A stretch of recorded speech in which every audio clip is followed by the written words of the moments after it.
स्वागत है। मैं हूं विनोद कुमार। आज से ठीक 30 साल पहले 1994 22 फरवरी 1994 में एक रेजोल्यूशन पास किया गया था दोनों हाउसेज में, राज्यसभा और लोकसभा में, और इस रेजोल्यूशन में कहा गया था कि PoK is a part and parcel of India.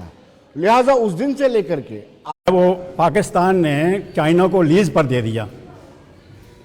ये हमारे कश्मीर का इन्होंने टुकड़े करके, जैसे वो इन्होंने ख़ानदान की प्रॉपर्टी समझ के रखी थी, क्योंकि कश्मीर हमारा था हमेशा।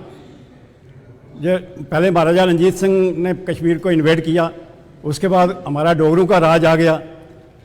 आज जो कश्मीर है हमारा, खंड कश्मीर हमारे पास है, और हमारे से इतनी ज़्यादती हो रही है कि 24 सीटें इन्होंने हमारे लिए रिज़र्व की हैं पाकिस्तान पीओजेके के लिए। आबादी उनकी देखिए तो हमारी आबादी देखिए, लेकिन हम चाहते हैं कि हमारा हिस्सा जो हमें वापस दिया जाए।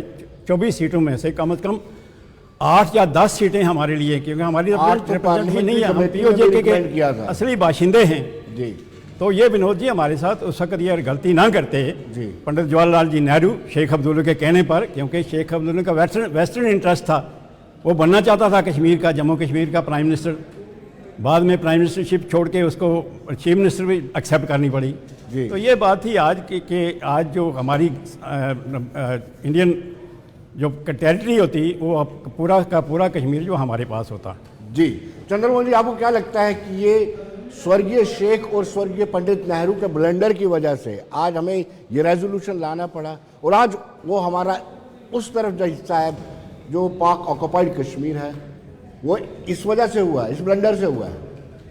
मैं ये कहूँगा कि ये हमारे जम्मू कश्मीर की बड़ी बदकिस्मती थी कि उस वक़्त अगर इस देश का प्राइम मिनिस्टर ही सरदार पटेल बनता तो आज ये हालात नहीं होते। और आज हमारे कांग्रेस के जो लोग डेमोक्रेसी की बात कर रहे हैं, उस वक्त डेमोक्रेसी अगर होती तो नेहरू के पक्ष में एक वोट पड़ा था, पटेल के पक्ष में बाकी सारे वोट पड़े थे, तो वहाँ से ही डेमोक्रेसी का घड़ा इन्होंने घोटा। और नेहरू को और पूरे देश की जो 543 या 500 जो स्टेट्स थी, उनको पटेल के हाथ में थी। आज तक वहाँ कोई झगड़ा नहीं है। तो नेहरू ये कहने लगा कि मैं जम्मू कश्मीर का हूँ, ये स्टेट में, इसका मैं फैसला खुद करूँगा। कैसा फैसला किया? आज तक हमारे जो पीओजेके के भाई हैं, जो इधर आए हैं, वो भी बेचारे परेशान हैं। जो उधर रह गए हैं, उनकी आज हालत देखो क्या है। जब हम टीवी में देखते हैं, वो बेचारे आज आटे के लिए तरस रहे हैं, आज वो पानी के लिए, बिजली के लिए, एक एक चीज़ के लिए उनकी क्या हालत है। मुझे तो अब ये लग रहा है, माननीय भाई साहब मोदी ने कहा है कि उस वक्त फौजें अगर सीज फायर ना होता तो उस वक्त ही ये सारा इलाका हमारा होता। लेकिन जो 22 फरवरी 1994 को पीवी नरसिम्हा राव जी की जब हमारे प्राइम मिनिस्टर थे, तब का जो रेजोल्यूशन है जो पास हुआ है, उसके ऊपर इम्प्लीमेंट होगा।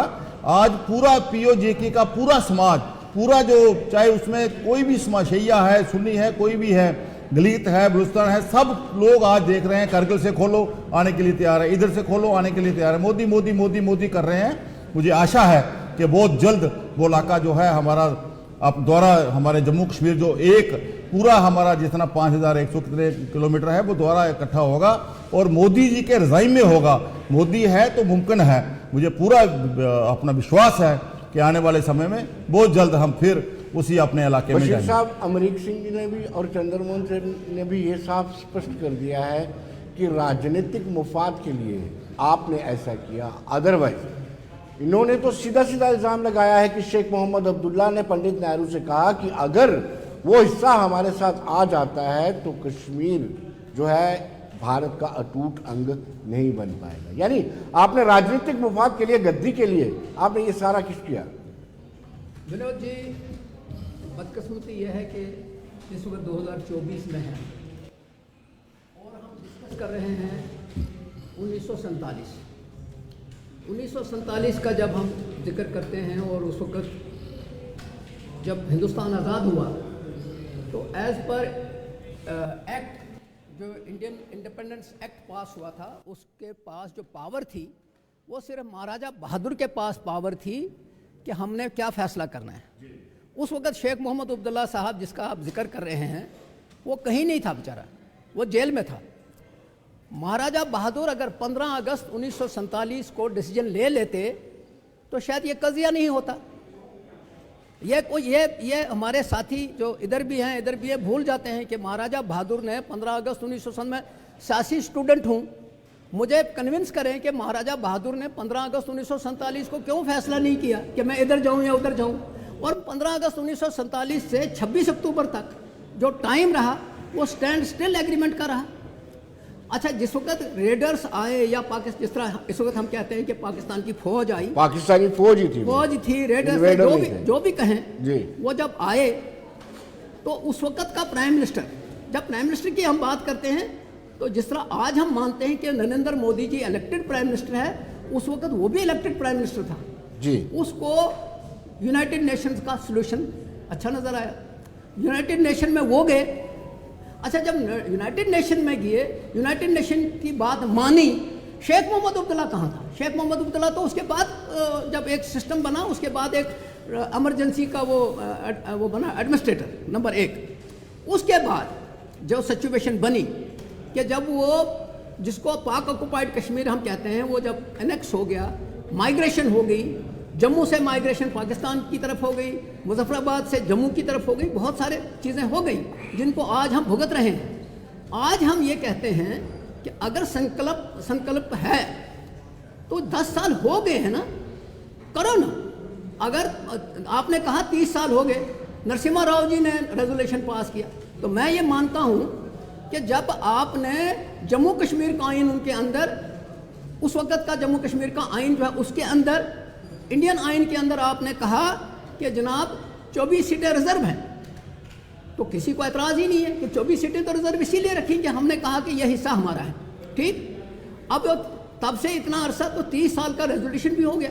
30 साल में 10 साल प्राइम मिनिस्टर नरेंद्र मोदी जो 26 इंच का सीना दिखा रहे हैं वो भी तो रहे हैं, तो फैसला करते हैं। आज क्यों संकल्प याद आ गया? आज क्योंकि 2024 का इलेक्शन लड़ना है।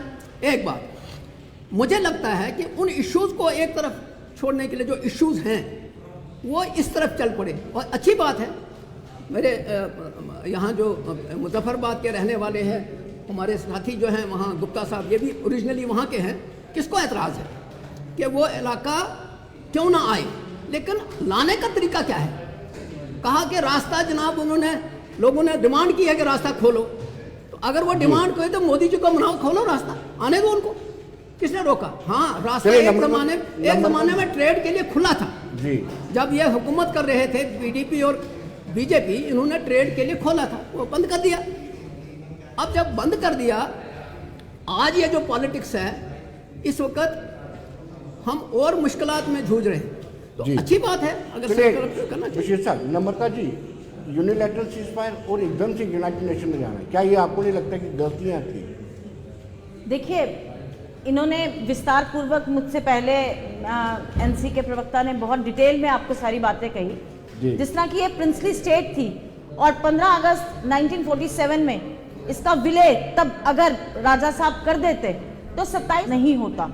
जब ये जो मर्जी कहें, लेकिन क्योंकि मैं भी ओरिजिनली अगर कहूँ पैटर्नल साइड से, आई एम फ्रॉम मीरपुर, सो मैं ये आखन कि मीरपुरी हमारी लैंड ले गया है, उस पर कोई एक्ट करते और ये ना कहते कोई आया नहीं, ये डायलॉग है। और वहां के लोग कहते हैं, चरवाहे कहते हैं कि हमारी ग्रेजिंग लैंड है, चाइना ले गया। खाली बातें करनी और कथनी में अंतर है।